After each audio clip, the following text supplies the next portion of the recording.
Entertainment అవుతారు. Thank you. Experience for all of us. And జాతకాలు మీరు నమ్ముతారా? లేదు నమ్మరా? అంటే ఏం లేదు, వేణుస్వామి గారు ఆయనే సారీ చెప్పగలేదు నేను చెప్తే.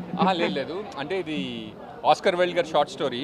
సో ఇది ఎవరిని ఉద్దేశించింది కాదు, అంటే ఆ కథలోనే ఆ క్యారెక్టర్ ఉంది. అండ్ అసలు ఈ సినిమా ఫస్ట్ అనుకున్నప్పుడు చాలా ఏళ్ల క్రితం మోహన్ కృష్ణ గారు ఈ షార్ట్ ఫిల్మ్ చేద్దాం అనుకున్నప్పుడు కూడా ఇదే స్క్రిప్ట్ ఇదే క్యారెక్టర్ అనుకున్నాం, కానీ ఎవరిని ఉద్దేశించింది లక్కీగా ఒక్క లైను కోయిన్సైడ్ అయింది అంతే. అండ్ ఎందుకంటే మోహన్ కృష్ణ గారు మీ డైరెక్టర్ గారు, సో ఆయన గురించి అంటే ఆయన మీకు ప్రతి సినిమాలో ఒక క్యారెక్టర్ అనేది ఖచ్చితంగా ఇస్తూ ఉంటారు. సో ఏంటి మీ ఇద్దరి మధ్యలో బాండింగ్ అంతలా?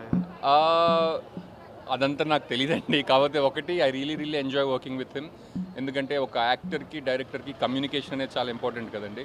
అండ్ అది ఒక రెస్పెక్ట్తో కూడిన కమ్యూనికేషన్ అయితే ఇంకా ప్రోడక్ట్ బాగా వస్తుందని నాకు అనిపిస్తుంటుంది అనమాట. So I have such free ఏమంటారు యాక్సెస్ టు హిమ్. ఆయనతో ఏదైనా డిస్కస్ చేయొచ్చు, ఏదైనా మాట్లాడుకోవచ్చు. And I really love working with him.